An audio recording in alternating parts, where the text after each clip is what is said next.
they're going to be the truck to beat. Johnny Sauter doesn't want to hear about all these kids. He just turned 40. I think he's got a chip on his shoulder, and he's going to go out and show the world tonight. They got to go through Johnny Sauter if they're going to win races here in the Truck Series. Well, Sauter doesn't have many boxes left to check off, but one of them would be winning at Iowa. He has never won here before. He's been runner-up, but he hasn't gone to victory lane and taken that checkered flag, so maybe tonight is the night for Johnny Sauter. We're getting close to race time here at Iowa. Ladies and gentlemen, please welcome Special Olympics of Iowa athlete Tommy DeGrado as she delivers the most famous words in motorsports. Drivers, start your engines!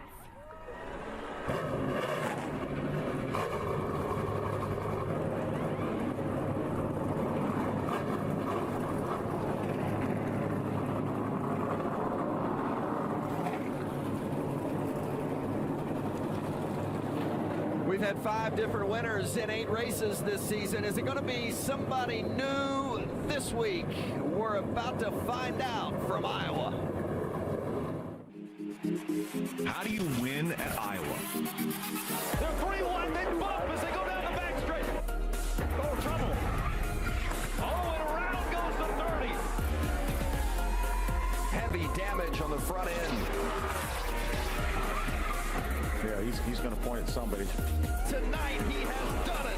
He crosses the strike first at Iowa Speedway.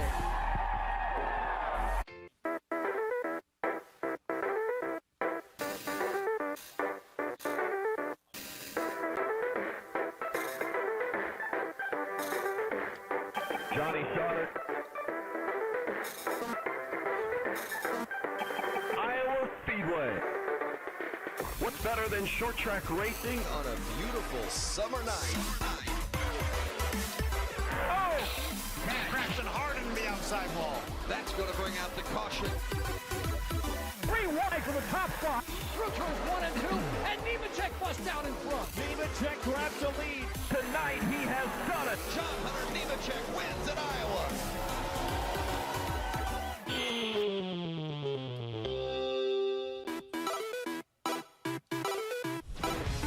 It is game time under perfect blue skies in Corn Belt Country. NASCAR Camping World Truck Series from Iowa Speedway. Race number 9 of the season, and we are ready to go on one of the most enjoyable racetracks I think we come to all season long. Our Camping World track description. Man, these drivers absolutely love this place, Vince. It's 7/8 of a mile, and you can see the turns are progressively banked. And what that means is 4 wide. That's how racy this place will be. They'll be all the way from the wall down to the apron racing. Our Shell Rotella race analysis. See, this race is 200 laps, 175 miles. Our stages are 60, 60, and 80. You see our pit window somewhere between 80 and 90 laps. That means you can run each stage with a full fuel load. Take a look at the starting lineups from qualifying earlier this afternoon, and led by Harrison Burton, the 17-year-old who scored his first career pole. Let's see if we can chat with him. Hey, Harrison Burton, Phil Parsons and the boys up in the Fox booth. You got a copy? I got you loud and clear.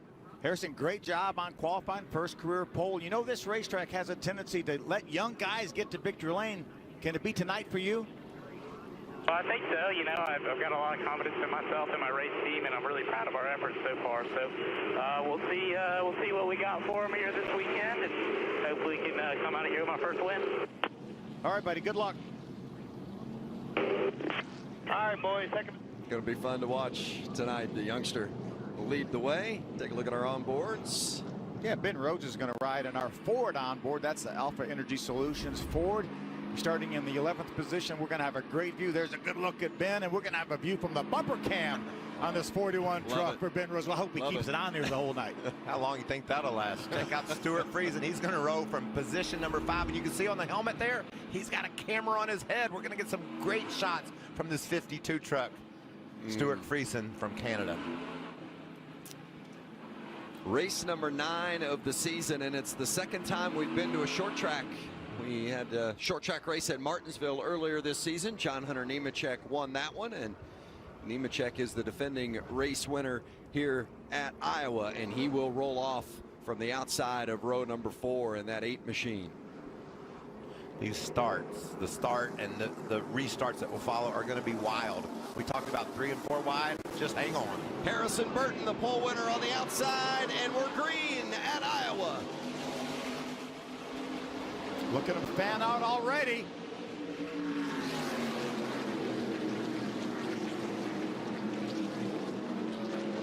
Battle for the lead right out of the gate as Matt Crafton comes up to challenge. Trying to get it on the bottom while Harrison Burton runs that middle lane. Most of these trucks practiced right around the bottom of the racetrack. Very few trucks ventured off the bottom, but we're going to see them all the way to the top before it's all said and done. Yeah, these racers were all watching those Xfinity practices today, Phil, where that groove really widened out. So they know it's there. There's the 3 wide we've talked about. Christian Eckes, his first Truck Series race in that 46. And pops David Gilliland in the 54. Here's that bumper cam from Ben Rhodes. Tries to work underneath the 2 of Cody Coughlin. Coughlin just able to carry more speed into the corner. There you see Friesen's looking to the inside of Dalton Sargent. Trucks are racing for the 6th position. Johnny Sauter back there, the 4-time winner this season, just inside the top 10. Starting to, there's Sauter in that blue and white 21. Following the 18 of Noah Gregson, a lot of talk in the garage area was that all the KBM trucks were really fast. Noah Gregson, we talked about his 2 teammates at the top of the show. Noah's been fast too. And how about those 3? You've got Gregson in the 18, Sauter the 21, Brett Moffitt in the 16. All 3 are winners this season. Absolutely, all 3 qualified for the playoffs. Right now they're running 8th, 9th, and 10th. What about just behind them? David Gilliland, and then behind him, Christian Eckes. Gilliland's seen it all. Eckes is seeing it all for the first time here tonight, making his debut, and he's got a really fast Toyota. Moffitt, the Iowa native in that 16 truck inside of Johnny Sauter. For position, that's for 9th. Sauter's going to hold him off. Phil, I wonder how much these drivers are being a bit conservative right now with their tires. They know they're going to probably have to go 60 laps. You run them hard right now, you might pay for it on the other end. There could be some patience out of a guy like Johnny Sauter right now, just logging some laps. And Michael, we don't have any history from last year. Remember, this race last year started an hour and a half later. The racetrack got dark, cooled off. It's still going to be light outside, I think, when this race ends. And the guys think their temperature will still be about 88 to 89 degrees when the race ends. There's David Gilliland in the 54. Of course, it's a family affair for the Gillilands here tonight. David running the 54 for his own team, DGR Crossley Racing, and then his son, 18-year-old Todd Gilliland, is running up in 3rd place in that 4 truck for Kyle Busch Motorsports. There's another father-son combination out there, the Nemecheks. Yep. And John Hunter runs right along behind Todd Gilliland there in the 4. There you see a good shot of John Hunter. That'd be a pretty good Father's Day present, wouldn't it? Get a win for your dad? Absolutely. John Hunter, one of those that'll be running double duty this weekend, runs the truck race tonight, and then he'll run the Xfinity race tomorrow for Ganassi. Got 4 guys that are doing double duty, including Justin Haley, who's having a good season here in the trucks. Currently runs 5th in that 24 truck right there. He's going to make his Xfinity Series debut tomorrow night. Pretty good car today in the Xfinity Series, didn't he, Michael? Yes, sir. Along with John Hunter Nemechek. John was really fast in those practices. With Stuart Friesen in the visor cam. You know, I picked him as one of my favorites to win this race, Vince, and I did it because he's never been here before. Does that make any sense? Well, let me explain to you my thinking. Zero. Let me explain to you my thinking. When you're a dirt racer, every racetrack you go to is different. I mean, everywhere they can go to the same racetrack 2 nights in a row, and it just be different moisture, different grip all over. Stuart Friesen knows how to adjust and adapt, I think, better than any racer I've seen that have shown up lately. I love the way he wheels this truck. Up front is Harrison Burton, the first laps led for this youngster here in the NASCAR Camping World Truck Series. Hermie? Vince, very impressive. Is Harrison Burton, no question about it. You look at his limited starts in the truck series. His last 3 starts, all top 10 finishes, including a 5th at Dover. He does things a lot like his dad, Jeff Burton, effectively but quietly, He's not very outspoken, but certainly gets the job done. I talked to Mike Gilman Jr. just before the race, and I said, what has impressed you most about Harrison Burton? He just says he really is consistent with the laps he runs on the racetrack. He gives really detailed feedback and always has a good positive attitude. Trouble on the racetrack, Ben. And that is the 10 of Jennifer Jo Cobb, and she's able to get down off the track to pit lane, so we are staying green.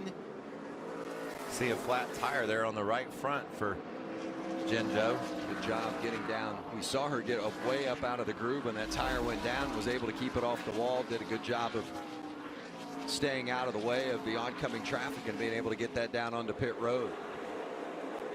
Back up front with Harrison Burton. One of the things that I think has been interesting about Burton, not only has he run the truck, but also ARCA, K&N, super late model, run a little bit of everything this year. It's paying off for him.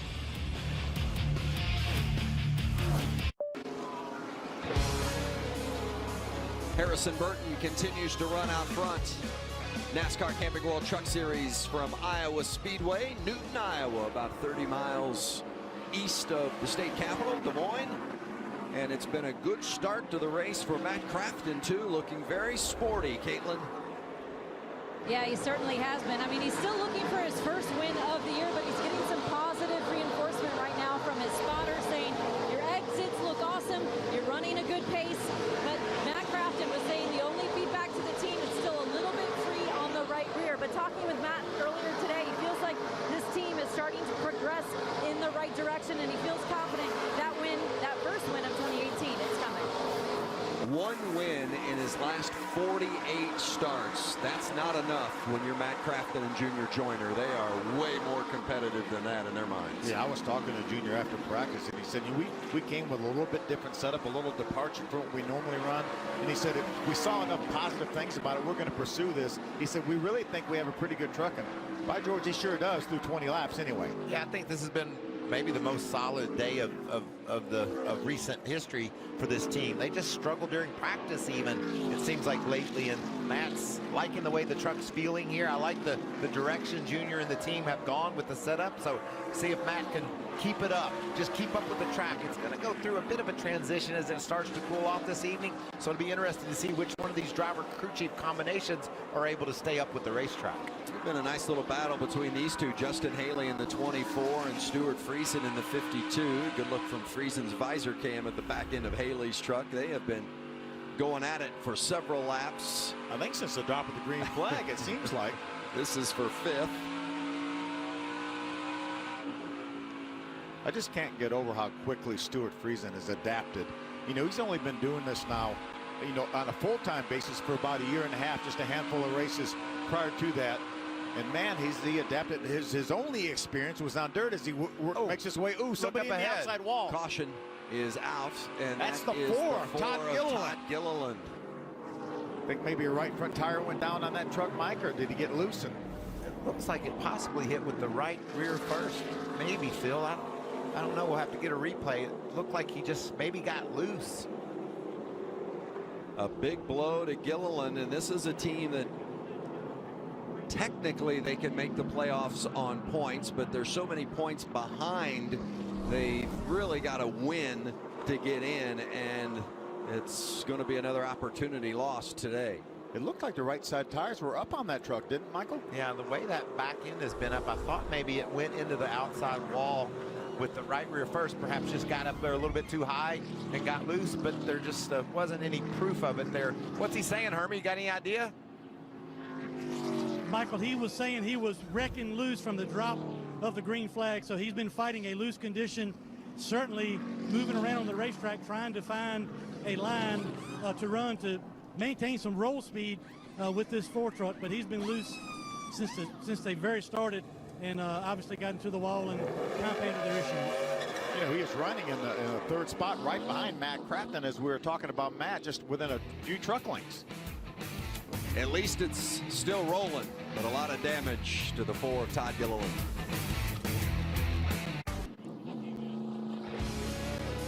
An early issue for a driver who couldn't afford one. Todd Gilliland in a position where, for the most part, needs to win to get into the postseason. because he missed those 4 races earlier this year before turning 18 years old. Now he's in the truck full time, but he's so many points back, 106 points back coming into this race, and just doesn't have enough time probably to point his way in, and that puts the emphasis on winning. And he's into the wall early here at Iowa. Yeah, I don't think they've got enough repairs made to the right front of that truck. I'm afraid that tire is going to rub, and the suspension's all down, so he's got more issues to come, I think.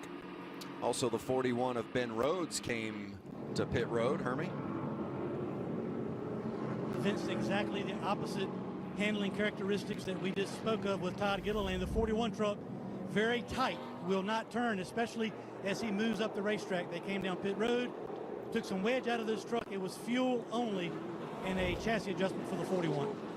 And just to simple it down for you, if you're wrecking loose, you're going to hit with the back end when you go into the wall. If you're tight, the front end wants to go into that outside wall. So both those guys are fighting issues. The tight issue is a little easier to control. You get more notice. You get more warning if the car's tight. That's why a street car today on the highway will always be on the tight side, because the driver doesn't have to know that it's what it's going to do. He can feel what it's going to do. When a car's loose, then as Michael said, the back end jumped out from under Todd Gilliland's truck before he could even do anything about it. Well, and Ben Rhodes in that 41 camp, you heard Hermie's pre-race report. They had some serious issues last week, mechanically driven at Texas, and ended up falling a couple of laps down because they had to pit under green and finish 16th. Let's watch what this 52 truck does on the start. We talked about 3 and 4 wide. We know how aggressive Friesen can be. Let's see what he does up there. He was the first guy to jump out of line on the initial start. And this is just how they started the race, with Harrison Burton, the pole winner, on the outside, and Matt Crafton on the inside. Restart underway, back green at Iowa. So Noah Gregson's going to be the guy that's going to jump out of line to the inside. Trying to get underneath Justin Haley, but didn't have a very good angle. How about Crafton around the top? He just went for it. He dove down in turn 1, never let off the gas. And it looks like he's going to make it work. Oh, and there's another KBM truck, and this one's Christian Eckes making his Truck Series debut tonight. Left front tire is down on that truck. Looks like that may be Austin Hill. It is Austin Hill. See some damage to the right side. Oh, Grant Enfinger also. So a variety of trucks involved here. Looks like contact to the left rear possibly started this. Second yellow early on. Look at the 2 of Cody Coughlin as he gets. Oh, he gets squeezed. Squeezed a little bit by the 46 of Eckes. He had the 13 of Mike Snyder. Oh. Ooh, did you see Ben Rhodes go through there? But he got some damage too, Phil. Let's ride with Ben Rhodes. This is going to scare me, Michael. Oh. Yeah, he just got clipped as he went through there. He jumped in the throttle to try to squeeze through there before the hole closed up. You see the damage to the right side of that 41 truck. You also heard him working that throttle, trying to keep it out of the wall all the way till it made contact. So he did all he could do. I talked earlier today about some wrecks are just unavoidable. They happen right in your lap. He did exactly what he needed to do to miss that wreck. He just wasn't able to get through. Tough on a couple of ThorSport trucks, the 41 and the 98. And there you see Eckes. I don't see a great deal of damage to Eckes' Mobil 1 truck. We saw the left front tire was down on that truck. It just looked like maybe he wasn't aware that they were 3 wide, Phil. Maybe moved up a little bit and just squeezed Cody down. Yeah, Myatt Snyder pulled in at the last moment. Watch Myatt in the 13. He's going to jump to the outside of Cody Coughlin. Has a good run going right now, and I think you're right. I don't think Christian Eckes knew that he was on the bottom of 3 wide. He had Cody stuck in the middle there.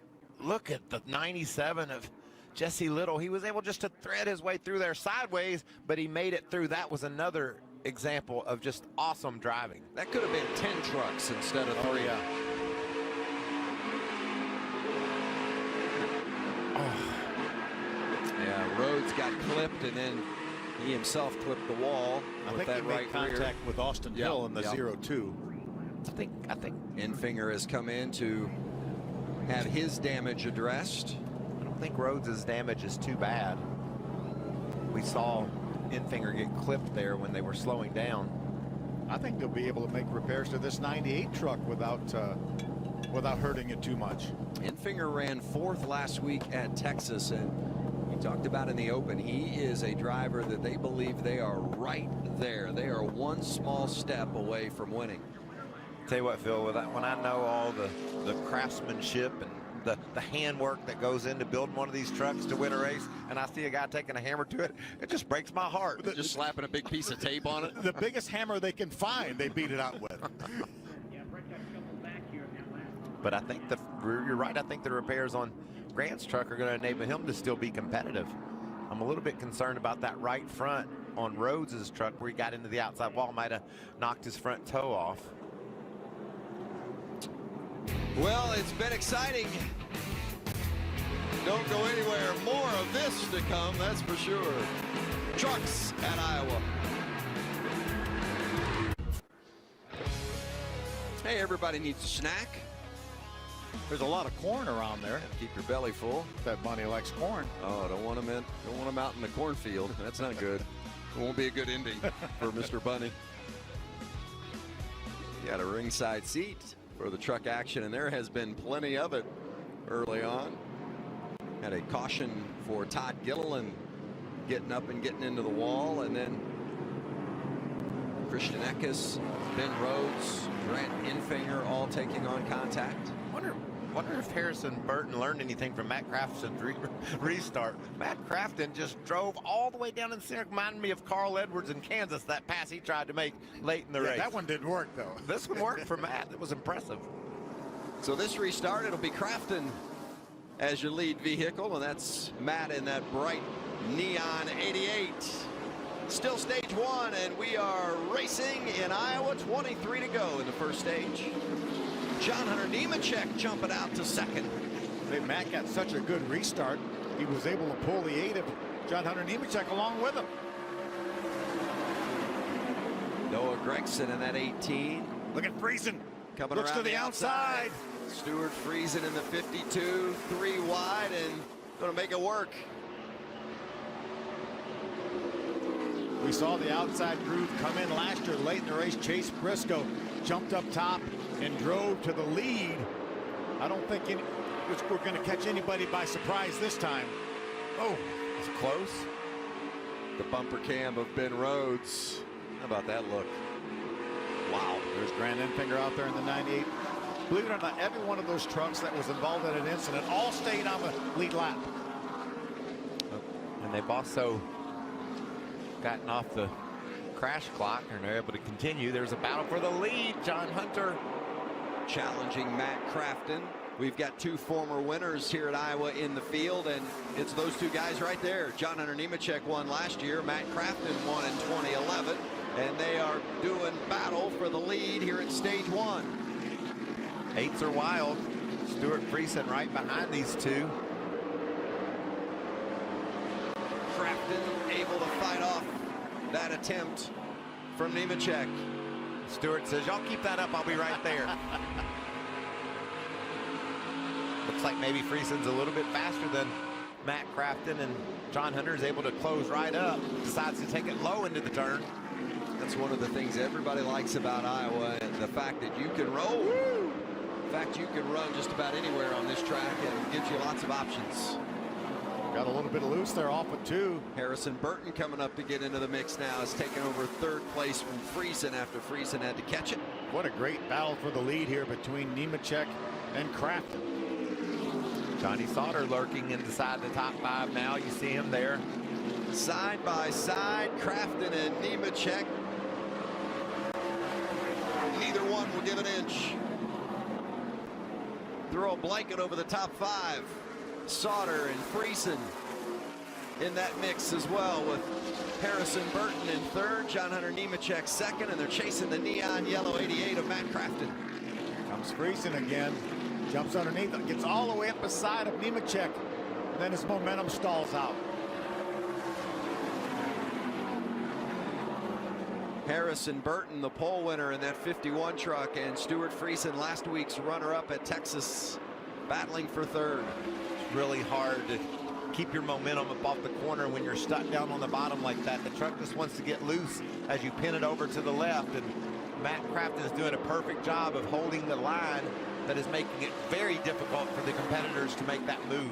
I'm not sure there wasn't a little bit of contact between Nemechek and Crafton there on exit. So I think we've seen plenty of contact already early in this affair. Well, it's late in the race, right? Oh, maybe not. Not even late in stage 1 yet. They got 15 to go here in this stage, but look at Nemechek all over the back bumper of Matt Crafton. Well, we talk about this racetrack. Michael, you talked about the progressive banking. 12 degrees on the bottom, 14 degrees on the top. There's grip around this racetrack, all around this racetrack from bottom to top. You know, we talked about it being a short track at 7/8 mile, but it has a lot of intermediate track tendencies. But the way they've been beating and banging, it's a short track. Yeah, it's short track racing. I will call it a short track every day of the week. How about a fast short track? Will you call it that? It's a short track with 150-mile-an-hour speeds. That's pretty cool. I love this shot from Friesen in the visor cam. He's got a good look at the two battling for the lead, and Friesen's been up in that mix all the laps so far. John Hunter can just taste that lead, can't he? He knows that's a difficult pass to make down on the bottom, but he just can't help but to continue to try to make the move. Look at Friesen. Nice little move up next to John Hunter off too. You notice he didn't go all the way down to the bottom that time like he had been. He stayed in the middle of the racetrack. It looked like he didn't lose as much momentum up off the corner. Now Harrison Burton's going to be right down on the bottom. Johnny Sauter is just hanging out in 5th. How about it, Caitlin, with Sauter? Yeah, well, I had a chance to talk with Johnny and his road crew mechanics earlier today about the success they've had so far this season. And they were explaining to me it's just as much fun for the mechanics as it has been for the driver. It's a very close-knit group of guys. They go out to dinner on the road with Johnny all the time. But right now, concerning this race, a track that Johnny's never won at, he's just saying he's sideways off the corner and no side bite right now for that 21. And he's trying to grab that 4th spot from Harrison Burton into 51. And we've got a 3-truck battle for the lead. Crafton, Nemechek, and Friesen. Bobby Roos in the 15 goes right down to the bottom to get out of the way. Leaves room through the middle for Friesen. And now here comes Harrison Burton up beside Friesen. 10 laps to go in stage 1. How about Friesen, Hermie? Do we need to remind our viewers that today was the first time that Stuart Friesen had ever been on this racetrack? What a quick learner. Slipping and sliding around is what he has always done in his racing career. He's going to get up there and mix it up as we see a battle. Nemechek takes the lead. John Hunter Nemechek worked Crafton, worked him, and finally completed the pass. But, man, he had to earn it. Remember, we talk about Harrison Burton, we talk about Noah Gragson, we talk about all these other young drivers, Todd Gillen. They all have experience here in either ARCA, K&N, or both. Stuart Friesen, 0 laps at this racetrack. Looks like it's working out pretty good. That's why I picked him. He's my man. See, Johnny Sauter, I just think saving your tires maybe could pay dividends as we run to the end of this stage, and especially in that 3rd stage. Johnny just kind of has been settled right in the 5th position. Not a whole lot of side-by-side racing for Sauter. Maybe his truck will come to him later in the run. This stage is about over, though. 8 laps to go. Johnny Sauter right now currently in the 5th spot in this stage. He has been in the top 10 the last 32 consecutive stages dating back to last year. That almost sounds impossible, doesn't it? Listen to Friesen brush the wall here. Just listen. Did you hear just how the pitch changed? You also heard a little squeaking from the truck grazing the wall. He also had to make room for the 51 of Harrison Burton because he was coming up to the high side. Stuart Friesen, just as it's his first time here, but he's no rookie. I mean, 34 years old. He's done a lot of racing around the country, wins regularly up in the Northeast as he races the late models and on the dirt primarily. Then came to the Truck Series and has really taken to the pavement and has been a contender. It seems each race this season just keeps getting better and better. We talk about it all the time, and I've talked about it for a year now. Took that bit of a hiatus around this time last year. That's why he didn't run this race last year. But they came back. They got together with GMS Racing. Now they're a part of GMS, and they have been on it ever since that association began. Right now running in fourth with Johnny Sauter behind him in fifth. Sauter has won back-to-back races, going for 3 in a row. And Johnny Sauter knows the adjustments he needs, Vince, and he communicates so well with his crew chief, Joe Shear Jr. They'll be on the right page when they make this pit stop. That's what I'm going to be interested to see. These truckers have had to deal with their trucks the way they started the race, and after qualifying, they're going to work on them now. We'll see who makes the right adjustments after this stage end. Coming to 2 to go in this first stage. Harrison Burton led the first 31 laps, and then Matt Crafton led 19. John Hunter Nemechek finally wrestled the lead away from Crafton. Looks like John Hunter Nemechek wants to go back-to-back here at Iowa Speedway. And knowing John Hunter, he's thinking, I could win 2 this weekend. I'll win the truck race on Saturday, and then I'll win the Xfinity race on Sunday. I mean, that's the way he thinks, and his car was pretty good in that Xfinity practice earlier today. Be a nice little Father's Day present for Joe, wouldn't it? Final lap in stage 1, and John Hunter Nemechek is cruising to the green and white checkered flag. A winner earlier this season at Martinsville. His second stage win of the season. John Hunter Nemechek crossing the line, and stage 1 is complete at Iowa. Crafton, Burton, Friesen, and Sauter, your top 5. It has been tight at every turn. Don't go anywhere. We're just getting warmed up at Iowa.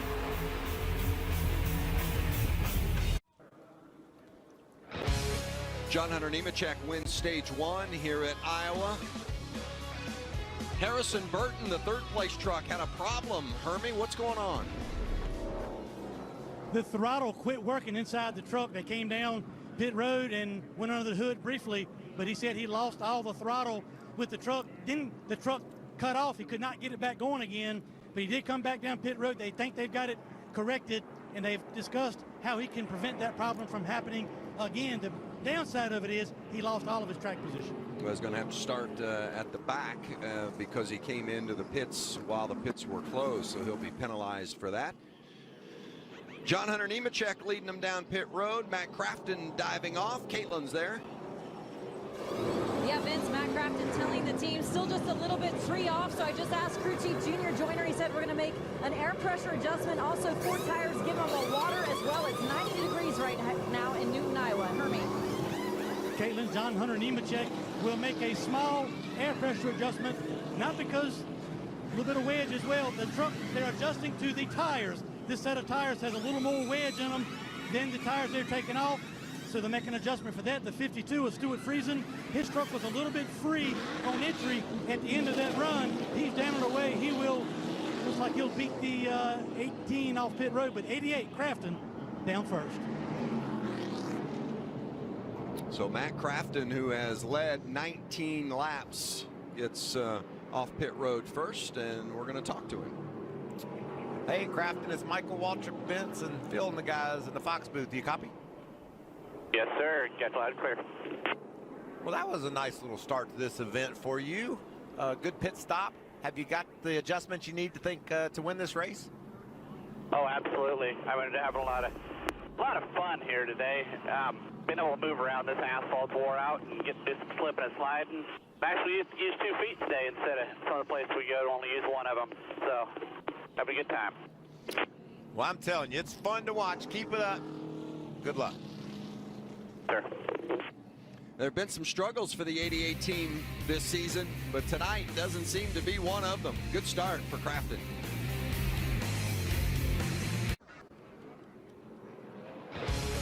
The NASCAR Camping World Truck Series from Iowa Speedway getting ready to go back green to begin stage 2.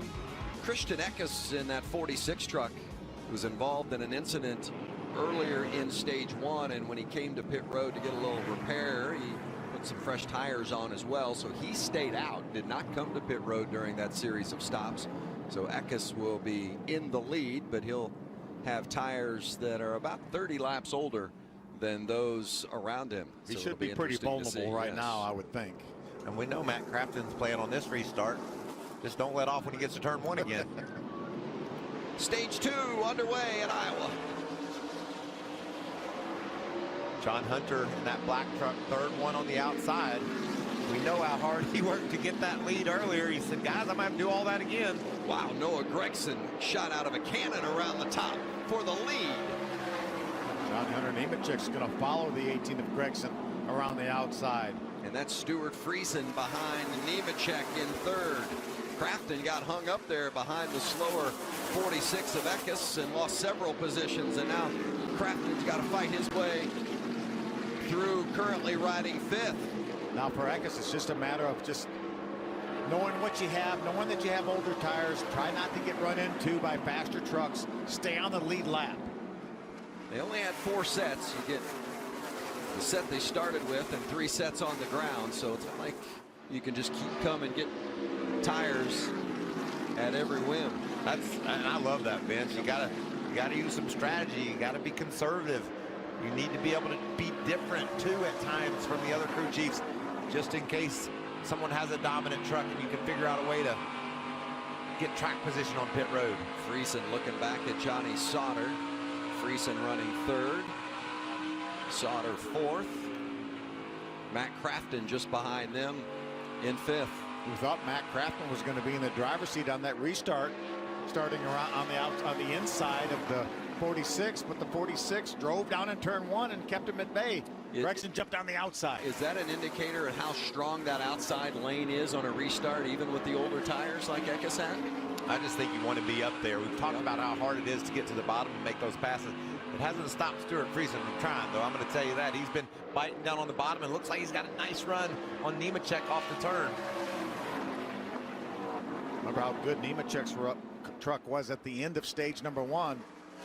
Stuart Friesen thought about going around the outside, and the 8 took his line away. Now he's going to move to the inside. Friesen for second on Nemechek. Slides up to him, but Nemechek is there. Friesen couldn't clear. Nemechek holds on to second. Friesen not done yet, going right back to the bottom. Friesen's a dirt racer from Canada. He's performed a few slide jobs where you go down to the corner and take the other competitor's line away. That looked like he was tempted to try that there, but he gave John Hunter room on the outside. Got a really strong truck, though. Hooked the bottom. And Nemechek trying to make the move on Gregson right on the bumper, and Nemechek going underneath for the lead. John Hunter Nemechek, the winner of stage 1, challenging Noah Gregson. Well, that 8 truck is strong tonight. But that outside line, it just seems like the momentum there is so good, but Nemechek makes it stick. Gregson had thoughts of crossing back over, but Nemechek's going to fight him off because here comes Friesen. He takes second, and he's going to challenge for the lead. Vince, you getting tired? Describing all this action. Need a break. I think Noah was having thoughts about moving to the inside before Stuart Friesen moved to the inside of him. Let's see if he can clear Nemechek. Wow. I believe he's got it. Friesen to the front. And here comes John Hunter to the bottom. Crossing over. Action all over the place, and especially out front tonight. Look at Nemechek and Friesen just going back and forth. We just have, what, a couple laps to go in this stage? Oh, we just started. How about Stuart Friesen? Michael, you called it. Yeah, this is his kind of racetrack. You got to find the grip. You got to move around and figure out a way to pass the other competitors. And man, he is using all of his short track knowledge to accomplish that tonight. I don't care if it's pavement or dirt. These guys are slipping and sliding. Stuart Friesen is on it. And don't look now, but here comes Johnny Sauter. Sauter now going to challenge Nemechek for second. Caitlin? Vince, but never shy to give feedback on the radio. He's saying no front grip, no rear grip, no grip at all. I can't touch the gas, as crew chief Joe Shear Jr. responded. I know you're complaining a lot, but believe it or not, you do have a fast truck. He's currently holding that third spot down. Hermie.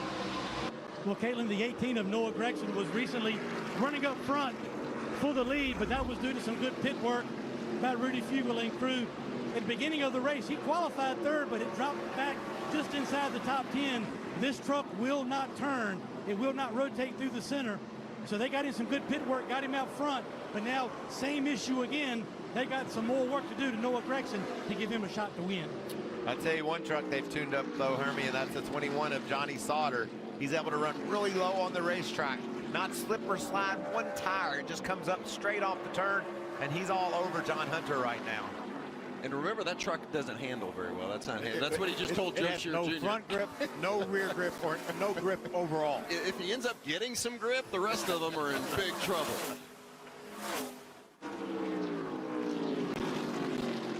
Wow, this one has been exciting. Everything we expected it to be. We got to go to commercial break, but you're not going to miss a lap. Side by side, going to keep on trucking from Iowa.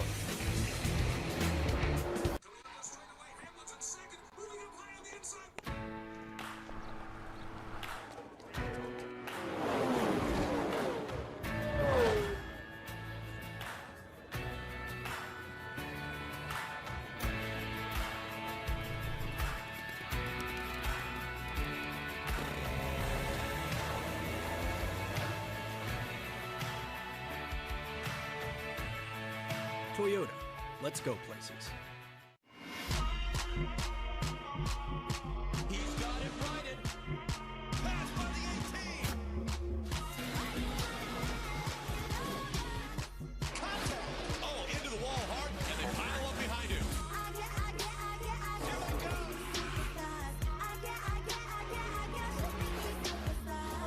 Wow, what a race. Wow, what a run.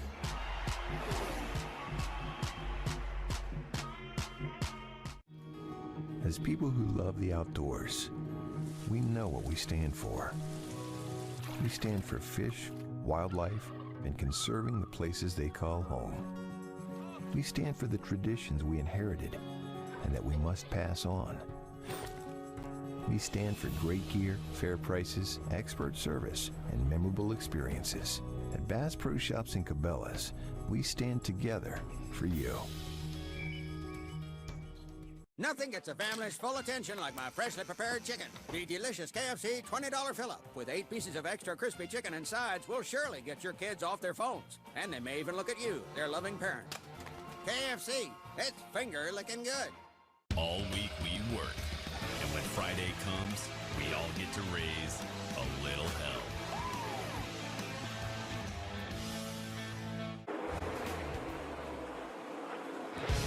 Six different leaders so far this evening. Stuart Friesen currently out front.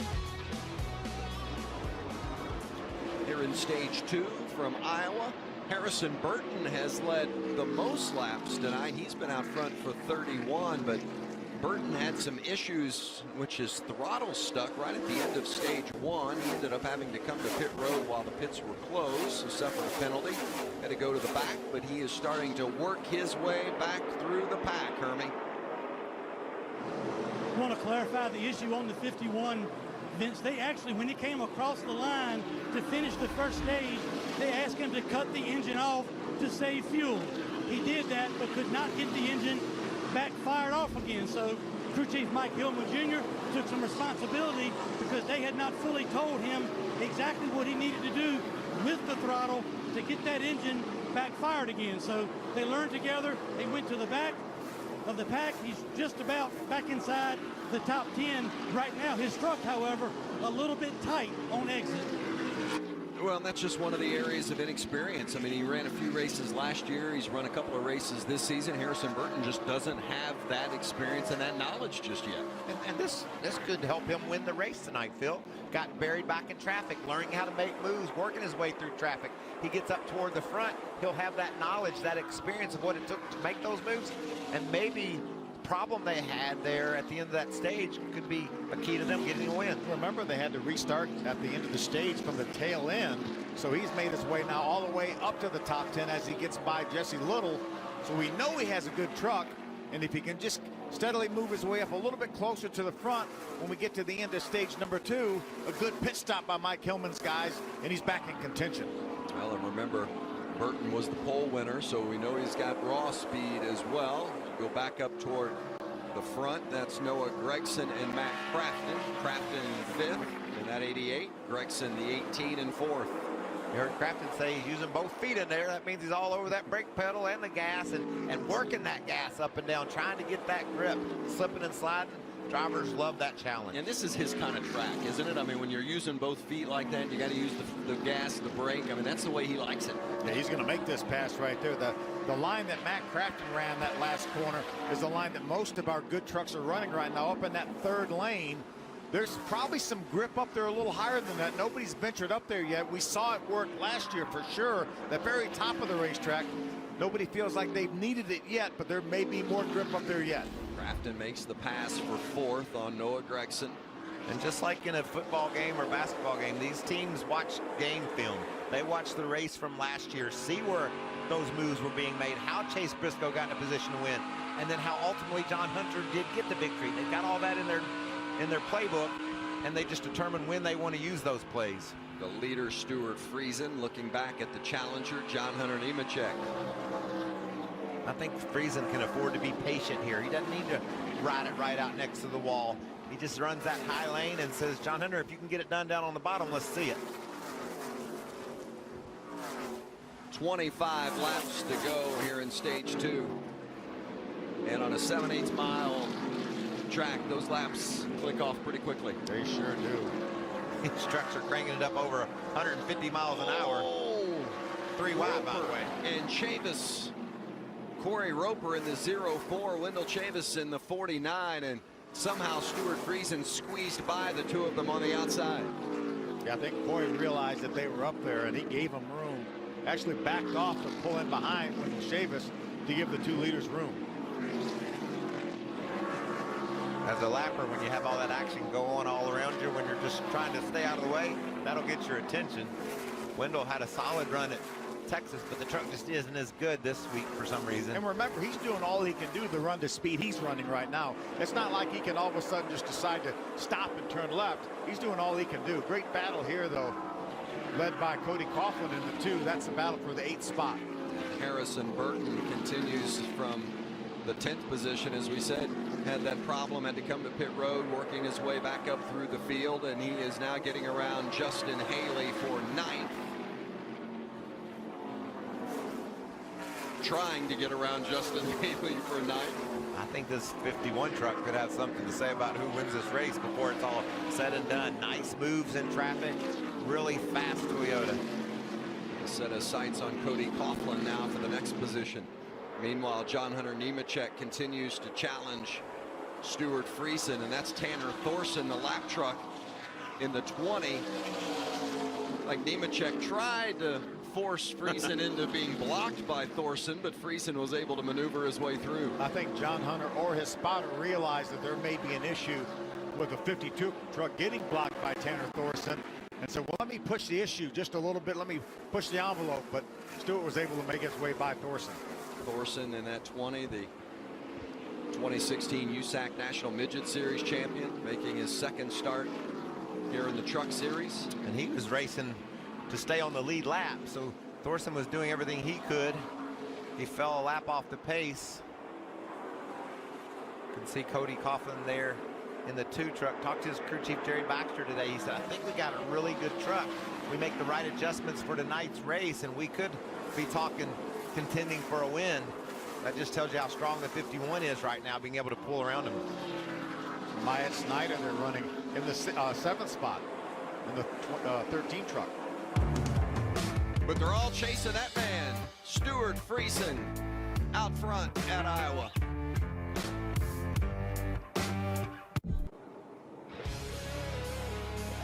Back at Iowa under caution, more issues for the 4 of Todd Gilliland. That'll do it there. I think he's heading to the garage area. They can't repair that truck, and hard contact. It looked like this run into the wall was a result of the right front tire blowing out from damage earlier. I would think there was probably a slight tire rub, and it lasted longer than we thought it was going to. I was going to say, you mentioned the first time he made contact and they did some repairs and sent out that you're concerned about that right front possibly rubbing. Yeah, tough end to the night for Todd Gilliland, but he'll be back and back strong. And this is a nice little reset for Harrison Burton too, huh? Started at the back, was able to race his way up inside the top 10. So he's in a position to run on up toward the front. There you see that 51 truck just ahead of Cody Coughlin. Give a shout out to Mike Snyder too. He's got a solid run going in his 13 Louisiana hot sauce truck. There's a 16 of Brett Moffitt. We haven't talked a whole lot about Brett tonight. He has a solid run going. He's up in the 6th position. Moffitt is from Iowa, and this is certainly a big day for him here in the Truck Series back at his home state. Not done racing this weekend. Tomorrow, the NASCAR Xfinity Series here at Iowa, the fastest short track on the planet. And some of NASCAR's rising stars. The action begins 4:30 Eastern right here on FS1, or as always, you can stream it live on Fox Sports Go. Great little Father's Day event in Iowa. Little golf tournament going on Fox as well. Little, yeah. Some football. Things got tightened up over there in Long Island, New York, upstate New York. And I think you could just hit the Fox channels this weekend and just about have it covered with the U.S. Open, the World Cup, trucks tonight, Xfinity tomorrow. See the sweat on Stewart's face when he popped that visor up, and it's definitely hot out there. Drivers are dealing with that, though. We heard Caitlin mention during our last round of pit stops that it was about 90 degrees. It is hot indeed, no doubt about it. Now this you guys mentioned the golf, the U.S. Open. The leader at the end of yesterday was 4 under par. What the heck happened today? Yeah. I mean, Dustin Johnson was 4 under par at the beginning of the 3rd round today, and now he's 3 over. How did he get to 3 over? He shot 7 over today. He did. Well, and the good news about all of it is, Vince, is he's tied for the lead. He's going to go into Sunday with a chance to be able to win this tournament still, and that's a great feeling. Justin Rose right there too. I think I'd like to see what Justin Rose is going to do tomorrow. I think he's going to be special. And I think Phil Mickelson is still on 13.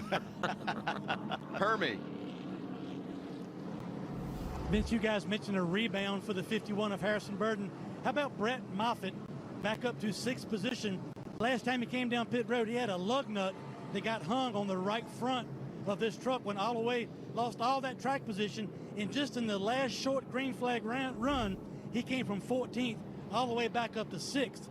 So the 16 of Moffitt may have something to say about who wins this thing before it's over. Boy, they've had a tough stretch too, Hermie. They had some wall contact last week at Texas, ended up finishing 18th, and had a shot at the win the week before at Charlotte. The race before ended up 4th. At Kansas, they had a wire plug issue, finished 16th. At Dover, had a contact on the first lap of the race and ended up 12th. I mean, they've had all kind of struggles and issues, and they've been fast, but they just can't get away from the bad break. 8 spots gained by Brett Moffitt since the restart. How about Harrison Burton? We talked about him. 16 spots gained since that restart. The 21 of Johnny Sauter's 3rd. Caitlin? And still frustration on the radio from Johnny Sauter saying no rear lateral side bite. He said those last adjustments did nothing. And he said track bar never seems to work for me. So let's throw some wedge in. We got to do something else on this next pit stop for the 21. Well, Joe Shear Jr., if there's anybody that is willing to make a change, and sometimes that swing is big and he's not afraid to take it. And I love it, and that's led to much of their success. That's exactly what you have to do. We talked about that earlier. You gotta be proactive when it comes to changes. He knows this track's going to cool off. You can see the shadows coming down onto the asphalt. That's going to change the track. If Johnny Sauter's truck was perfect right now, I guarantee you Joe Shear would be working on it. And as the sun sets, sunset not supposed to be until about 8:50 local, and here in Iowa Central Time. So we're not quite there yet, but as the shadows come over the track, it certainly changes the track temperature, even though the ambient is still up about 90 degrees. Hey, let's take this opportunity for a quick word from Busch. Is this man your dad? He wants Busch for Father's Day. Busch. I like it. It wasn't my dad, but you wouldn't have to twist my dad's arm to drink a cold Busch, I guarantee you that. Cleaning off the track from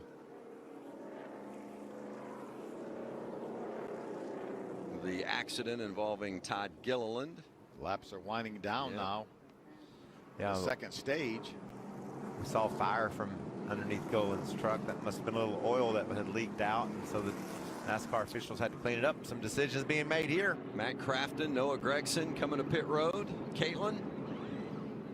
Well, taking a look at Matt Crafton, he said it fires off on the left front splitter too much, but it comes around and then it is too free. So Junior Joyner elected to pit, said we can surge back for those stage points, go ahead and do 4 tires, fuel, and an air pressure adjustment for the 88. Hermie.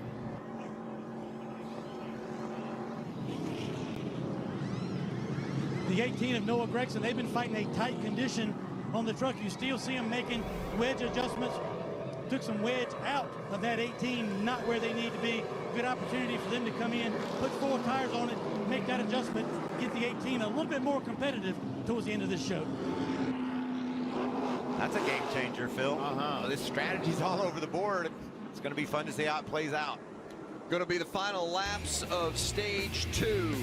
It'll be a wild restart when we come back. Don't miss it.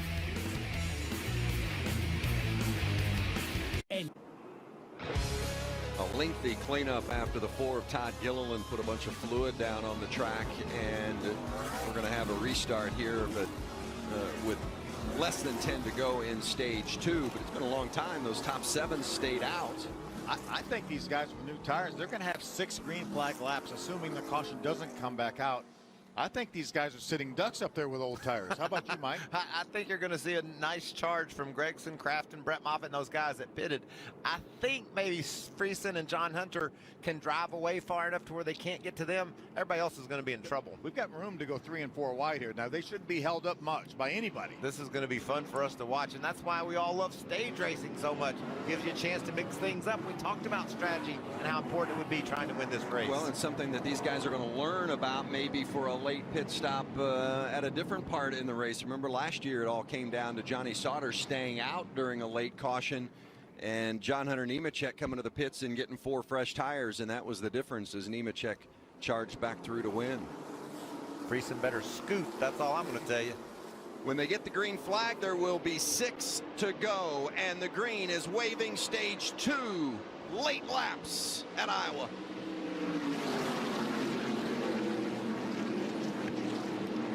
Well, he scooted out there, Friesen. He sure did. Myatt Snyder picking up some of that oil dry that was put down on the track. Snyder there in 3rd behind Nemechek. Look at that green truck down on the bottom. Here comes Matt Crafton from a little deeper in the field. He's got tires. Brett Moffitt has tires too, and he is rolling on that bottom. Yeah, Gregson, the number 18 truck, also has tires.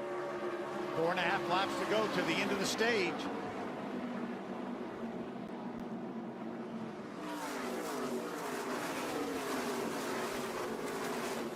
Nice job by Jesse Little running inside the top 5 on those older tires, hanging on so far. Look at the traffic and everybody trying to make their way through, get every position they can before the end of this stage. There's David Gilliland in the 54. See, Gregson drives by just a little. Not sure he was able to clear him. Jesse's going to drive back to the outside of Gregson. 3 to go to the end of the stage. And that is for 4th as they battle for position, and Brett Moffitt is right there behind him. Now Moffitt comes inside of Little. I think the 16 truck just keeps getting better and better, Phil. He's able to work that bottom. I think he's going to get around Little. I think you're right. I think Friesen has got far enough out there on those older tires that these guys with new tires aren't going to have time to get there with only 2 to go. They're going to be sitting pretty when this stage ends after the pit stops. Absolutely. And there is Moffitt. Made work of Gregson, got around Myatt Snyder as well. So Moffitt in that 16 truck to 3rd. Gregson gets around Snyder. Wow, I just like the way that 16 truck turns across that corner. Is able to really hug the lower part of the track and keep that throttle down. This is the final lap in stage 2. Look at him 3 wide there as the 51 of Harrison Burton gets inside of David Gilliland. Johnny Sauter's on top. What a race here. Remember Johnny Sauter, 33 top 10s in a row in the stages coming into this one. Stage 2 complete. Stuart Friesen takes the green and white checkers. That's good stuff right there. Nice job by, as Keelan Harvick would call him, Ice Friesen.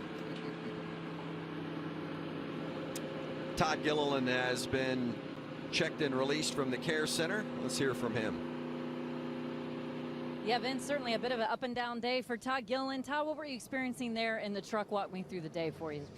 Yeah, to start the race, we were really fast. Just made a mistake there. I was really loose the whole first run, and then, just backed in the fence there. My fault, but I mean, at this point, there's nothing you can do except learn about it. And, thank my team for the really fast JBL Toyota Tundra for today. I feel like we've been in contention, the last 2 weeks. We had a really strong run last week at Texas, and the summer stretch is really important, so we can't let it drag us down. We just have to kind of move on, and my apologies to everyone on my team, but we'll move on together.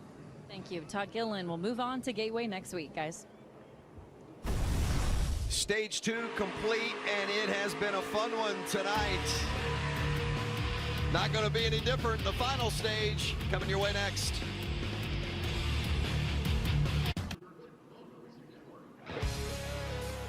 Welcome back to truck racing from Iowa Speedway, where stage 2 has just been completed and pit stops are underway. And for Myatt Snider, he's coming here for the first time in a truck, and listening to him on the radio, he's saying, it's not bad. I could just use a little bit more grip there for that 13 truck. They're going to go ahead and put on 4 tires, fuel, and no adjustments for Myatt Snider. Hermie.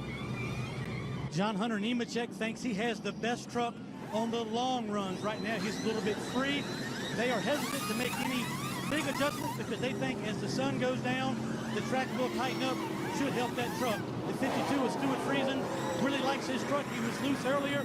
They're going to tighten him up just a little bit with a left rear air pressure adjustment. A little bit of trouble with the left side, but he's down and away. He'll win the race off pit road, followed by the 13 and the 21. And significant issues for the 8 of John Hunter Nemechek as well, Hermie. Long pit stop for Nemechek. But for Stuart Friesen, well, our stage 2 winner, and is tonight the night Friesen gets his first career win in the Truck Series. He's inching closer, Phil. Let's chat with him. Hey, Stuart Friesen, Phil Parsons and the boys up in the Fox booth. You got a copy? 10-4, I got you, bud. Great job there in stage number 2, but obviously with some strategy, you're going to really be behind track position-wise. You got fast enough truck to get up there and race with them for the end? Well, I certainly hope so.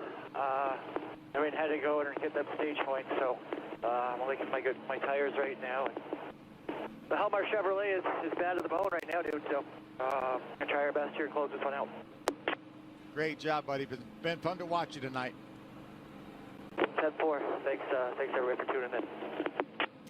Stuart Friesen is so cool. This guy just... He's ice. Yeah, he is indeed. Well said, Mike. Do they get all the lug nuts tight here on the left front? 1, 3. I would say he maybe got 4. I would guess. Well, we're going to find out. Stuart Friesen, stage 2 winner at Iowa. Hey, don't miss it tomorrow. FIFA World Cup action kicks off with Costa Rica battling Serbia. It's a little football and coffee combination. 7 a.m. Eastern on Fox tomorrow. Then Germany and Mexico on FS1 at 10 a.m., followed by Brazil and Switzerland at 1 o'clock. FIFA World Cup tomorrow, Fox and FS1. Stream it live on Fox Sports Go. Through 2 stages tonight. It's the points that have been accumulated. Stuart Friesen has scored the most. He won stage 2, but he'll restart back in the 12th position. That's your bonus for winning stage 2. Yeah. And it's our bonus to get to watch him drive up through this field. He's been so aggressive tonight.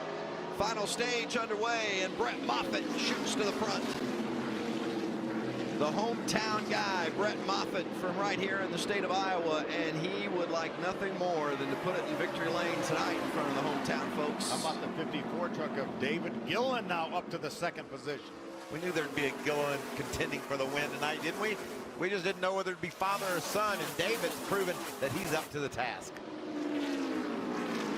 Gregson runs third. Ben Rhodes and Harrison Burton filling out the top 5. And Christian Eckes back there in sixth. Eckes had a problem earlier in some pretty significant contact, but they were able to come down, fix up that truck, or at least repair it enough, and he's competitive now.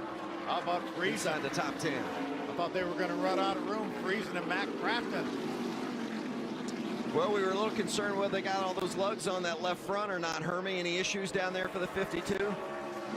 We've checked with the tire changer. He says all was good. He came around and hit the fifth one, he said, for a second time. So as far as they are concerned in the pit area, they are all good with no issues. Well, we hope so. We hate to see that play a role in depriving Stuart Friesen of potentially his first career win in the Truck Series. And that tire changer is the only one that truly knows. We had a glance at it, and it looked like they were a little bit off on timing, but if he got all 5 on, even 4 will hold it, so they should be in good shape. Back up front, Brett Moffitt being challenged by David Gilliland, and in third, Noah Gregson. How about this David Gilliland story? Initially, Bo Lamastus, the co-owner of this team, was scheduled to run here at Iowa, and boy, look at this. It is tight quarter racing back there with Justin Haley and Rhodes, Crafton 6, 7, 8, and 9th. Side by side for position. Ooh, contact. Friesen and Crafton exchanging some paint.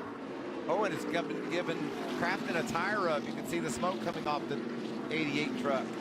He's not going to be happy about that either. Of course, this is short track racing. You can retaliate. Yeah, that left front tire smoking for Matt Crafton. Johnny Sauter, the 21, is not going to move underneath Matt. Watch it here. Watch the left front of Crafton, the 88, into the 52 of Friesen. Right there. I think Stewart felt like there was enough room between himself and the 41 of Ben Rhodes for Matt. Now Crafton side by side with the 21 of Johnny Sauter, a couple of former series champs. Slide job by Ben Rhodes. And that's going to open the door for several trucks.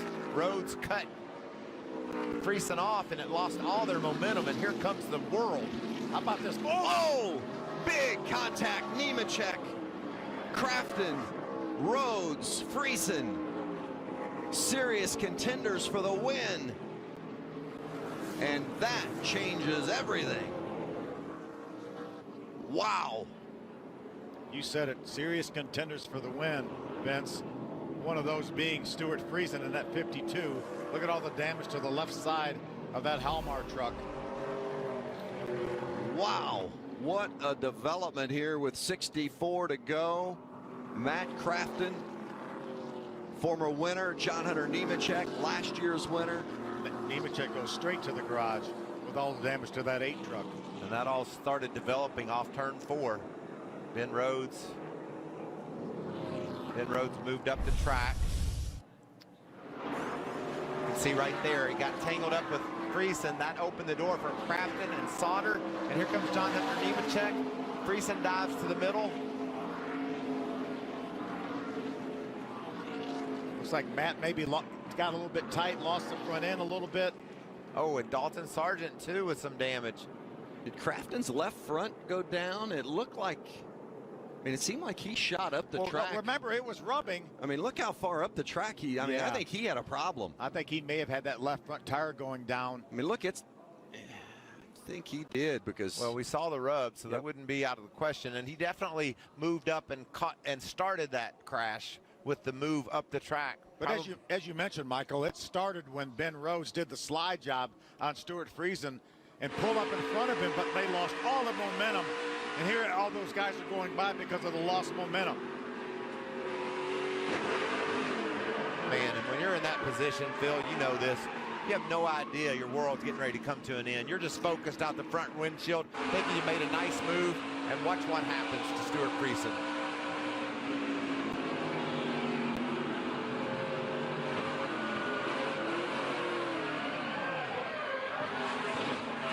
See how quickly he reacted when he got caught in the left rear. Immediately turned the steering wheel, trying to save that truck. I think that left front went down. I think Johnny saw it. There it is. Down. There it You're is. exactly right. Great camera work by our Fox Sports crew. That showed the left front down, and that's why Johnny Sauter couldn't make the turn. Matt Crafton. I'm sorry, Matt Crafton. Well, Ben Rhodes is in, so you see the damage on the 41. Going to be another frustrating finish for that camp. Our guy Stoley with the camera work there slipped right in there and got that great view shot. and answered any question we had. We knew Matt had some sort of issue, and now we know exactly what that was. Great work, guys. It's hot out there, by the way. Yes, it is. I'm working in the elements all day to bring the action of practice. Well, and it has been a long day. I'm telling you what, we were on the air at 8:30 this morning, and for all of our crew in Iowa, it is hot, it is humid, it has been a long day from a couple of practices through qualifying, and you know, we get the luxury of the air conditioning, but the others that of our crew that are out there fighting the elements and dealing with the heat and humidity, tip of our cap to them for sure. Looked like maybe a battery issue for the 24 of Haley. Looked like he was pushed in on the pit road. They jacked it up on the left side, maybe took that left rear tire off. That's where the battery's located. They're under the hood as well. Caitlin, what's going on with the 24 truck? Well, right before that incident, Justin Haley reported to his team that it seemed like the motor was skipping. It would run and then it wouldn't. So they decided to obviously bring him down pit road, go under the hood, check the EC unit and the engine to see if they can't figure out what the diagnosis is. Hermie. Stuart Friesen hits his pit box. Trip Bruce is the crew chief on this truck. He's been very calm on the radio in spite of what's been going on with this 52. They told him to put the tires on now, and obviously they looked at the fenders on both right sides. They got one to the left side now. Before the left side tires go on, they are going to take some time and make sure the fenders are off of the left side of the 52. And I tell you, unless it's something I can't see, I don't think this damage is enough that's going to keep Stuart Friesen from getting back up front and contending again, unless there's something that, you know, I can't see from right here on pit road. Yeah, I mean, I'd like to see him working on that right rear a little bit more. It looked like that fender was bent in. You see the crewman over there. And remember, this is where really kind of it all gets started. There's Crafton and Friesen getting together, and then ultimately Crafton's left front ends up going down, and that's what creates this mess. You can see that left front tire definitely flat as he drove down into turn number one. He did all he could do to try to turn that truck, and it just went straight, caught the 8 of John Hunter Nemechek, and then collected everybody else. And it looked like there was room for Matt to roll up the track there off turn 4 where he and Friesen got together. Ben Rhodes coming back for more repairs. Watch it from this angle. You'll see, watch the 88 just shoot up the track right there. Couldn't turn it. Yeah, caught John Hunter Nemechek in his left front. Caught Ben Rhodes in his left rear and turned him around into the outside wall. Dalton Sargent came along and made contact with Matt. Crafton ran top 10 the first 10 trips here to Iowa, and then these last 2 races last year and this year caught up in accidents. No room for error on a 7/8 mile oval.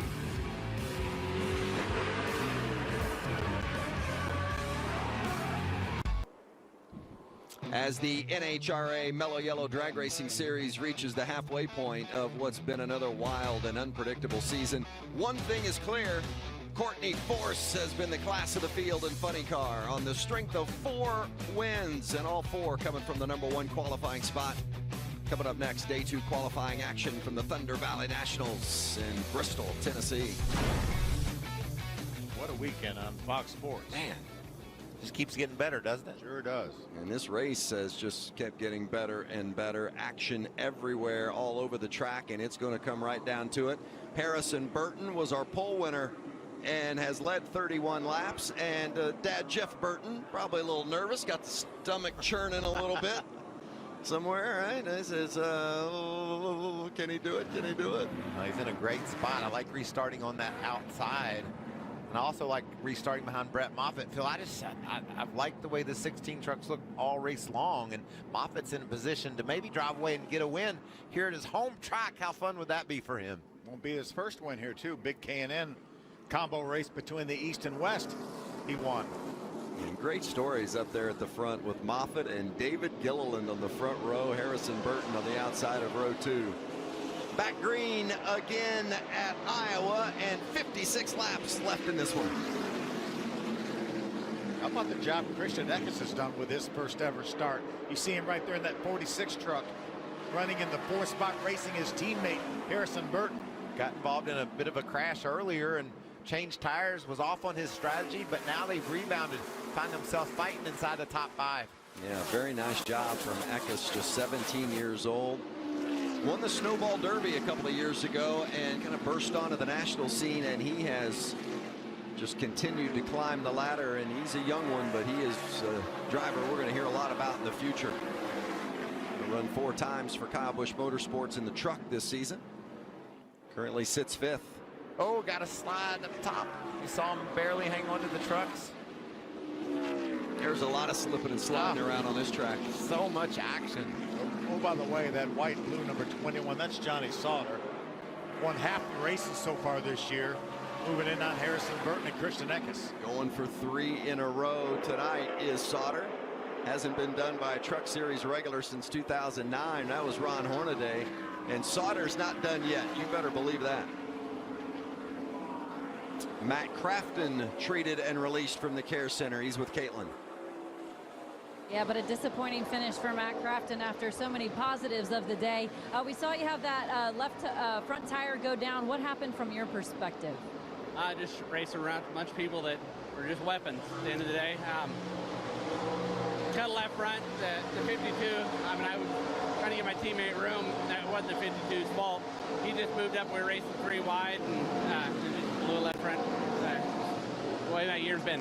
Thank you. Yeah, there have been a lot of tough breaks for Crafton this season, and especially early on. I mean, you look at the beginning, the first 4 races, his average finish was 17th in those 4 races, and that's not typical Matt Crafton junior joiner performance. I think the positive to take out of this night for Matt Crafton is they had a solid truck, a race contending truck tonight. I think things have gotten better the last couple of weeks. At least they're pointed in the right direction, and we saw fruits of some of the labor tonight. David Gilliland and Harrison Burton battling for 3rd. Gilliland in that 54. Harrison in the 51. Harrison was our pole winner. Harrison's used to battling with a Gilliland, but not this Gilliland. And Johnny Sauter, that truck keeps getting stronger and stronger. He's right behind these 2. There's just so many great stories of guys that have rebounded from issues and have put themselves in a position to try to win this race. How about the 97 of Jesse Little, the little team that could, up here in the 6th spot late in the going. And another impressive run for the 2 of Cody Coughlin. That truck was strong all day long today, and Cody's having a nice run here. And Eckes and his father George, I used to race go-karts with them, and it's just amazing. Christian was like 12, it seemed like, and he could wheel a go-kart, and he could certainly wheel a truck today. His dad, George, not so much. He was a back marker, is that what you're saying? At best. Eckes has an ARCA win this season, one at Salem. That's one of the toughest tracks it is. in America. You get it done there. I don't care what you're driving. You win at Salem, you've done something. That's exactly right. I read his press release, and he said if he could come out of here with a top 10, he would be really happy. And I think that would be an excellent start to his Truck Series career. Right now, he's running in the 8th spot. Right what about pace? What about Justin Fontaine? He had a crash in practice. They had to repair that truck. Didn't have a whole lot of speed this morning, but now he's running inside the top 10. This is a great run. They put Ross Chastain in that truck to give him another opinion, and then Justin unfortunately got into the wall. His guys made repairs, and here he is running up in the top 10. Great work by Justin Fontaine and his bunch. Less than 50 to go, and they click by quickly. They're doing laps in less than 25 seconds, so it doesn't take long to get through 50. Don't want to go anywhere and miss this finish as you look at Justin Haley in the 24 working inside of Myatt Snyder. Unfortunately, the problems Justin Haley had with his car his truck stalling has put him 4 laps down. There's a truck that hadn't had any problems tonight. Iowa native Brett Moffitt. That last time by, however, Phil, he was the 4th fastest of our top 5 trucks. So the competition's tightened up. You're right, Vince. This is going to get interesting. I don't know that Brett might not be just saving a little bit of that truck right now, keeping those tires as fresh as he possibly can. You certainly don't want to be slipping and sliding. That'll wear your rear tires out. You see the little serial at the bottom of your screen. He started on the 16th spot. Vince, you can't win this race from 16th starting spot. Nobody's ever done it. You never know. And I know that's true because I heard you say it earlier today, Phil. You know, it'd not only be a big win for Moffitt, I mean, anytime you win, but especially in front of your hometown fans. But also this team has gone through some struggles financially from a sponsorship standpoint. They're here. They're going to be at Gateway next week, but there's some races down the road that are still big question marks for them if they can't get some financial support. And this is a championship caliber team. They need some help, and this is a good way to go out and say, hey, we're worthy of your support. Come on board with us. We might just win you a championship. Without a doubt, Shiggy Hattori has done such a great job putting this team together. Mike Ricci doing such a great job. Scott Zipadelli calling the shots as the crew chief. See, Destiny Holmes came on board here for this race. They need some support for the next few if they're going to keep it going. John Hunter Nemechek was involved in that earlier incident in which Matt Crafton's left front went down, and John Hunter's with Caitlin. Yeah, Vince, well, John Hunter was hoping to go back-to-back here at Iowa, but involved in the melee. What happened from your vantage point? Crafton blew a left front tire. He had a rub, and we were on the outside, and he blew it getting in one, and there's really nothing you can do there. I was trying to back out of the situation because they put us 4 wide, but I wasn't on the brake pedal hard enough. Hate it for all my guys, Romco Equipment, Fire Alarm Services, Fleetwing Davy, Constructors, Chevy Silverado. It was fast. It was fun being able to move around on the racetrack, that's for sure. Sad we couldn't get it done tonight, but running double duty here this weekend, and we have a really fast Chevy accessories, number 42 tomorrow, so looking forward to it. Thank you. John Hunter Nemechek has another shot to get the win tomorrow night in the Xfinity race, Vince. Yeah, make sure you're watching the Xfinity Series tomorrow night. Here on FS1, going to be a good one. They had a couple of entertaining practices today. The qualifying race tomorrow. Just inching in ever so slightly. The 18 of Noah Gregson, you can see him coming into the picture there again. That last time by, a couple of tenths better than our leader, Brett Moffitt. Be interested to know if that truck's going away or if he is indeed just pacing himself. You just need a lead of a truck length, right? You don't need to drive away from everyone. You need to take care of that truck. Hermie, are they having issues, or has he just got it backed off a little bit? Michael, he's getting a lot of information about the line that Noah Gregson is running behind him. You'll see the 16 right now going to the top side or the middle of the racetrack.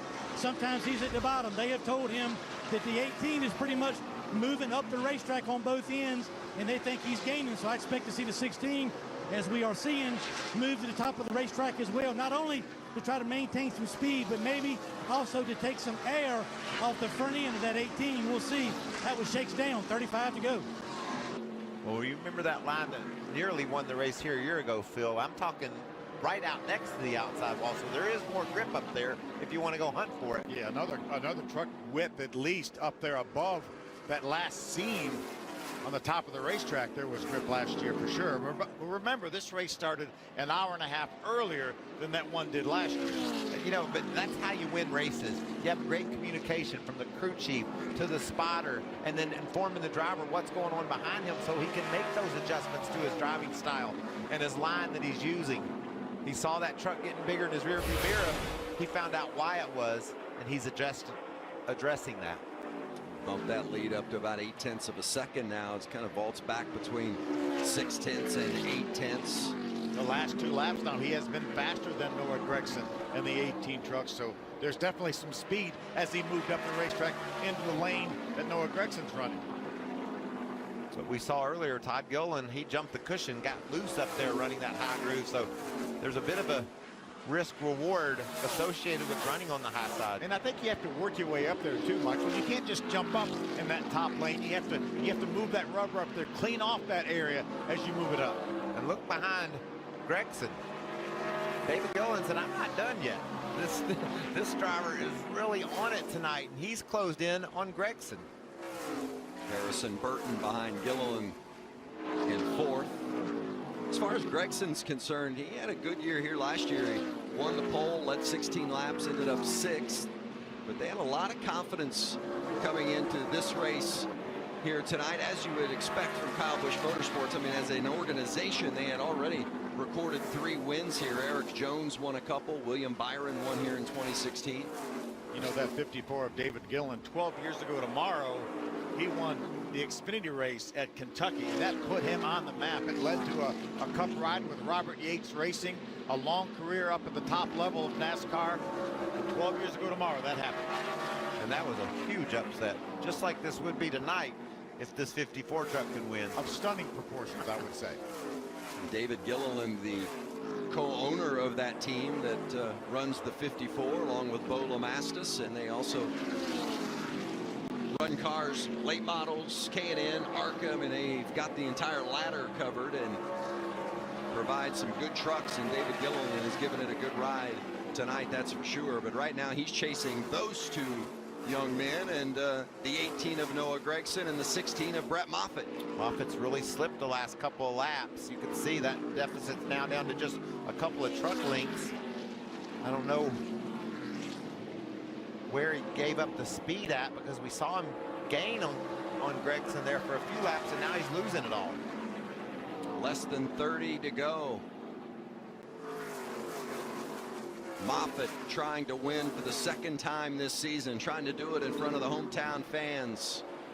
Noah Gragson also has a win already this season, currently sits 2nd in the championship standings. Vince, I asked a lot of the crew chiefs as we watched both battles. That's the battle for the lead on the left and the battle for 3rd on the right. I said, when is it too early to put on your last set of tires? Most of these teams have one more set of tires on pit road. And they said, well, before lap 30, before 30 laps to go, maybe too early. But right now, guys, we have 27 laps to go. So if the caution were to come out right now, I think they come to pit road and put their last set of tires on. Yeah, I would agree. Using some lap traffic now. That's Austin Wayne Self in the 22. Gets put between 1st and 2nd, but Gregson quickly disposes of Self. You know, and these trucks are really starting to slip and slide now. The lap times are falling off dramatically, and this is a time in the race where you try to be so precise with your line and not spin those tires so you can have a nice run off the corner like you saw Moffitt do there. Rudy Fugle, crew chief for Noah Gragson, told me that there was less grip, he thought, this year than there was last year. The times are really falling off. 25 laps left here at Iowa. Harrison Burton trying to take a peek inside of David Gilliland for 3rd. See him hook the yellow line there. Let's see if he can clear him as he comes off turn 2. Not able to do it. There you can see the last time the drivers were on pit road, Johnny Sauter has not been able to make up the ground we thought he would be able to. Kind of got stuck back in traffic and hadn't made any progress. Yeah, there are a lot of caution laps in between lap 110 and 124, so I think the tire situation was about even. Remember, the guys that stayed out and pitted on lap number 124 wanted to get to the end of that 2nd stage to get those stage points. Gregson's got it down to just a truck length. And you got to give a shout out to Rudy Fugle. That truck wasn't that good early in the race, Phil. They made a couple of adjustments during their pit stops, and they've dialed it in. That sounds like Rudy Fugle, yes, doesn't it? It does. And that's one of the things Rudy's talked about that they haven't done so well this season, is get better as the race has progressed. And as they feel like the truck is really good off the truck at the beginning of the weekend, but as the race progresses, they don't get better. And they have changed that tonight. They have been a contender with their speed and handling this evening, no question about it. He still chases down Brett Moffitt with 22 laps to go. And remember, all these teams running here in the top 4 have a set of tires in the pits. If we get a yellow, I think we're going to see him come. Harrison Burton able to make his way around David Gilliland to take over that third spot. Now, does he charge up there and give Noah Gregson a battle? I think we have to, Michael. There's only 21 laps to go. If you have anything left, let's use it now. You can't bank on another caution flag. Well, and is there any point that the caution comes too late for these guys to come get the tires? Yes. Yes. That answered your question, yes. But not sure exactly when it is, but yes. And darn, it's going to be fun if it does. Our Camping World 20 to go. Man, it has been a great race, and we know the last 20 are going to be no different. Brett Moffitt trying to hold on in his home track and get the win, being chased by Noah Gregson, Harrison Burton, David Gilliland, and Johnny Sauter is back there as well. Sauter trying to win his third consecutive race. Or any mistake by the 16 of Moffitt, and Noah Gregson will be right there on top of him. And he's gotten there a couple of times, Phil, but Moffitt's been able to hold off the charge. I think he just is running that thing hard enough to keep him at bay, but he just, like you said, you can't make a mistake. We've seen drivers slip sideways and into that outside wall. It's the 25 of Dalton Sargent up ahead of Moffitt. Moffitt comes up and Sargent dips to the bottom. Nice move by Sargent to get out of the way of these guys racing for the lead. And a lot of times, well, almost I would about guarantee the spotter for Dalton Sargent told him the leaders are coming, and for Sargent to take the bottom lane. Myatt Snyder inside the top 10, currently runs 9th. It's a nice effort for that team. Ford Facts, as you look at the Iowa finishes for this Thor Sport group. Ben Rhodes was 4th here a couple of years ago. Crafton a winner. Of course, it's been a tough night for Rhodes, Crafton, and Infinger. They've all had contact. Another cat in the Ford doing a nice job is Jesse Little. He runs along in the 6th position. Yeah, Grant Enfinger doing a nice job with all the damage he had to that 98 truck to maintain 11th place spot right now. It's a big run for Snyder, too, as he battles Dalton Sargent for not just the Rookie of the Year standings, but also to climb into that playoff picture as well. It's tightening up again, Phil. Here comes Noah Gregson. Last time by, about a 10th and a half better than Moffitt. 15 to go here at Iowa, and for those of you tuning in looking for drag racing, we'll have qualifying for the NHRA Thunder Valley Nationals in Bristol coming up right here on FS1 as soon as we're done here in Iowa. So hang on with us here until the checkered flag flies, or you can tune over to FS2 right now for the NHRA action if you so desire. Brett Moffitt, way more experienced than his two chasers right now. Noah Gregson's 2nd full year in the Truck Series, already a 2-time winner though in the Truck Series. Harrison Burton just really getting his feet wet here in the Truck Series. Brett right now looks like he's running the perfect line, the perfect race. There's Scott Zipadelli, the crew chief for Brett Moffitt. And Michael, you're familiar with Moffitt. He ran for MWR. Yeah. Races for you guys. A great, at the Cup level. A great young racer. And just a very talented racer, and he's gotten himself in the right position to go out and win on any given race weekend. And he's certainly having to drive as focused and as well as he ever has right now with those trucks bearing down on him. Heck, his other 2 victories, I think he only led 2 laps.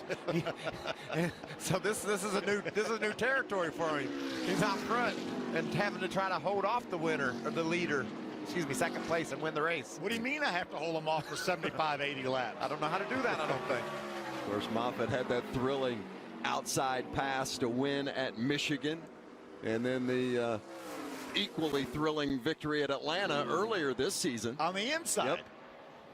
He's equal opportunity passing for the win. Final 10 laps at Iowa, and it is Brett Moffitt trying to hold off Noah Gregson, and Harrison Burton is within a second of the leader as well. Vince, you speculated maybe Brett Moffitt might be holding something back, or maybe you did, Michael. Maybe Noah Gragson was holding something back, waiting for a final push here towards the end. We've seen so much maturity out of Gragson. He's made some mistakes racing with Johnny Sauter at Dover, but also he's been able to put the whole race together as well. All right, Hermie, how's that 18 riding? Is he going to have a shot? Just unbelievable how much information is being poured to these drivers with 9 laps to go. We talked about Moffitt moving up the racetrack. Well, now the spotter and crew chief of the 18, Noah Gragson, are reminding him back to the Xfinity race early this year at Richmond when he was trying to chase down Christopher Bell, how he started to back up the entry to the corner and get more of a drive off. Since he started to do that, especially in turn 3 right here, it has really helped him close the gap. Can he get to the 16, and then can he pass him, will be another question. Well, Noah Gragson has a couple of great helpers, not just Rudy Fugle, the crew chief, but Tony Hirschman, the spotter, who also spots for Kyle Busch at the Cup level. I mean, he's as good as they come, and if there's going to be anybody giving you advice, getting it from Hirschman and Rudy Fugle, that's a couple of big assets in your corner. Phil, I don't really know what a catbird seat is, but is Harrison Burton sitting in it? Like, I think that's a good place to be. And these two out front, it could get physical. 6 laps left. Look at them, the top 3 right there. We know how bad Noah Gragson wants to win. We know how hard he takes it when he doesn't win, when he feels like he doesn't get what he should get. I don't think he'll hesitate maybe to use that bumper if he has to, and Harrison Burton will be right there. Coming to 5 to go. Here at Iowa, it is Brett Moffitt trying to win in front of the hometown fans, and Noah Gragson is closing the gap. He's within 0.2 of a second, and Harrison Burton, the pole winner, had to come from the back of the field after having an issue after winning the pole, and now he is right there, less than a half second away. What a battle here. 4 to go. Gragson takes a look inside. Moffitt still holding him off. I think that was a test. I think Noah Gragson said, let me drive down to the inside and see what my truck will do down there. I don't think it worked. But you got to be careful if you're Gragson, not get down there and lose your momentum and give up that second spot to Harrison Burton, who's ready to pounce. 3 laps left. This is some precision driving by Brett Moffitt. I think he's running that thing just hard enough to keep that gap. But can Noah Gragson mount a charge here late?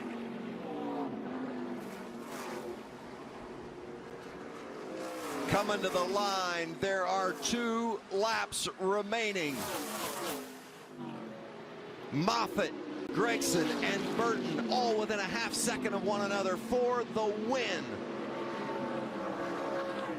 Every time it looks like that Noah Gragson gets close, Brett Moffitt reaches back and grabs a little bit more. So frustrating to be that close for Gragson. He closes the gap again. Coming to the white flag. Brett Moffitt has one more circuit to hold off Noah Gragson. Can Gragson make a charge?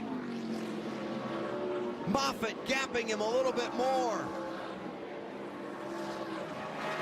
Oh, what a special night for Brett Moffitt if he can hold off Gragson. Gragson dives down for the lead, tries to pass into the wall. It's not going to work, and Moffitt has done it in front of the hometown fans. You just wanted your hometown, baby. Oh, good yeah. work. Unbelievable, guys. Thank you. Thank you so much, everybody involved, everybody that came out here and supported this. My God. Wow. Thank you, thank you. That is awesome. You can hear the emotion in his voice and what that means to Brett Moffitt to win at Iowa Speedway. How about that effort by Noah Gragson there? You talked about Carl Edwards earlier in Kansas several years ago. Watch this. He said, I got one shot at this baby, and I'm taking it. He just liked a little bit. I don't think Rudy Fugle would have a problem with that, bruising the right side of that truck up with that effort he made right there. I would want to yank that young man up out of the truck and give him a hug. That's what I want from my driver. You got to go for it. Yeah, Gregson was second to Moffitt at Atlanta as well. He's tired of seeing that 16 be out in front of him. Hermie. Scott Zippadelli is the crew chief for Brett Moffitt. How about the effort of your team and your driver and your crew? It's much talked about. You guys are looking for sponsorship to make each race. Have a bad weekend at Texas, and you come back this week and win in your driver's home state. How do you process all of that? Hard work, and just got a really, really good group, and Brett does an amazing job, and great support from Toyota, great Toyota Tundra. Mark Cronquist built a great engine. Pit crew did a good job. Brett Moffitt's father, his company come on board, Smart Homes, Concrete Supply, everybody. It's just an amazing experience being in this race team, small team. Everybody's pulling their weight in the same direction, and good things are happening. Second win for Brett Moffitt. He's going to victory lane at Iowa. What a special night for this team and this driver, Brett Moffitt. 25 years old, from Grimes, Iowa, about 40 miles down the road, and a lot of family and friends in those grandstands were pulling for the 16 tonight, and they see their man win. Wow. Well, there was some heartbreak in this one tonight too, and Noah Gragson certainly feeling that this evening, I'm guessing, Caitlin. Yeah, well, actually, he said just getting out of the truck, wow, that was like a video game. So can you walk me through that last lap trying to make the pass there for the lead, Noah? Man, Caitlin, we're so close to getting the win there. Just so much fun racing in this track, and I drove it in there. I knew I had him, so tried to do a video game, NASCAR inside line. I played that with my buddies, and just overshot a little bit, committed to the gas, and I hit the fence. Sorry to my guys at Kyle Busch Motorsports. They build really fast Toyota Tundras. I want to say congrats to Brett Moffitt. I appreciate him running me clean. This track, Iowa Speedway, best racetrack on the circuit. I wish we can come here 2, 3, maybe 5 times a year, but I don't know. I'm okay with finishing second. We put up a fight. From where we were when we started the race to where we are now, I'm really pumped up. Just so much fun. Thanks to Staple Auto Glass, Toyota, TRD, Kyle and Samantha Busch, Rowdy Chassis. It's a group effort, and really good pit stops all day. So video game-like style racing here, that's what Iowa puts off, and it was so much fun. I have a smile on my face. Normally I'm not very happy when I finish second, but finished second, got a smile on my face. It can't be that bad. Nice job. Noah Gragson, the runner-up here in Iowa. Vince?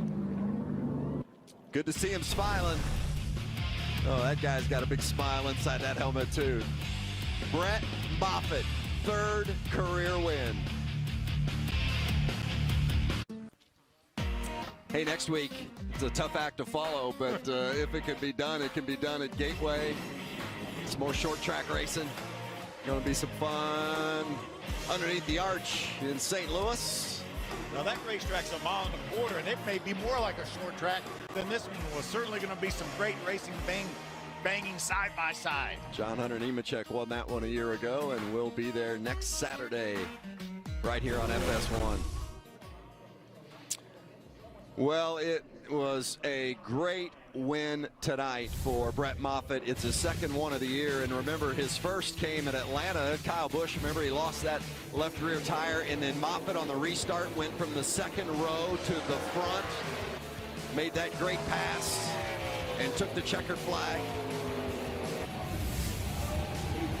What a great day that was for Brett Moffitt, and maybe surpassed only by this one here today, Hermie.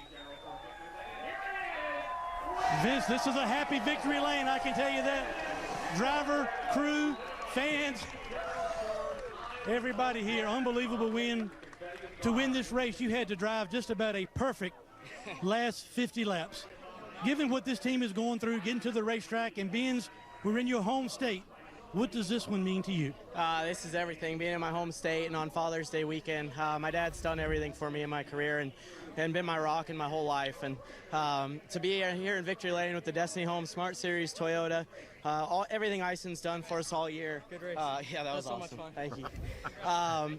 Man, no, it was fast at the end, so it was hard holding him off, but you know, everyone at Toyota does such a great job for us, and a lot of strong Toyota finishes tonight, and just can't thank Shiggy and everyone involved in this deal enough to give me the opportunity to be here. You know, we didn't know if we were going to Texas, and we are still uncertain about Chicago, so we really need some more sponsors on this truck and let us run for a championship. So you're talking to the sponsors. We're told that past Gateway, we're not sure what this team has in store. I know it's a big win.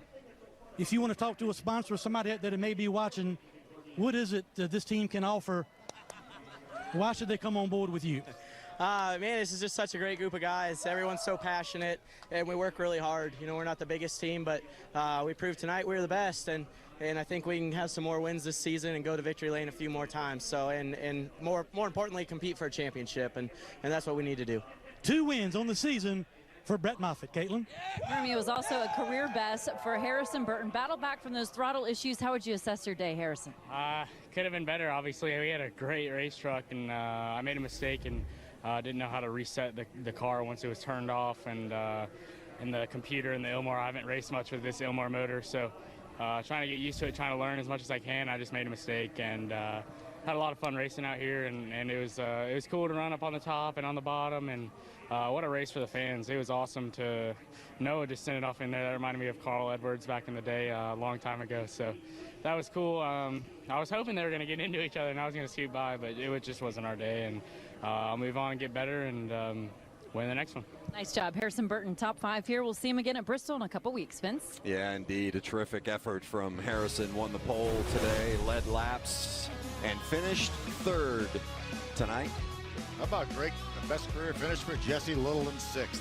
And Christian Eckes, it couldn't have gone much better for his debut. Some troubles early, was able to rebound. Cody Coughlin, top 10, 4 out of the last 5. Very well done. On the move, that team. Hey, thanks to Caitlin Vincey and Hermie Sadler, Michael Waltrip, Phil Parsons. I'm Vince Welch. Man, we had a lot of fun tonight. Congratulations, Brett Moffitt, the winner in his hometown, winning at Iowa.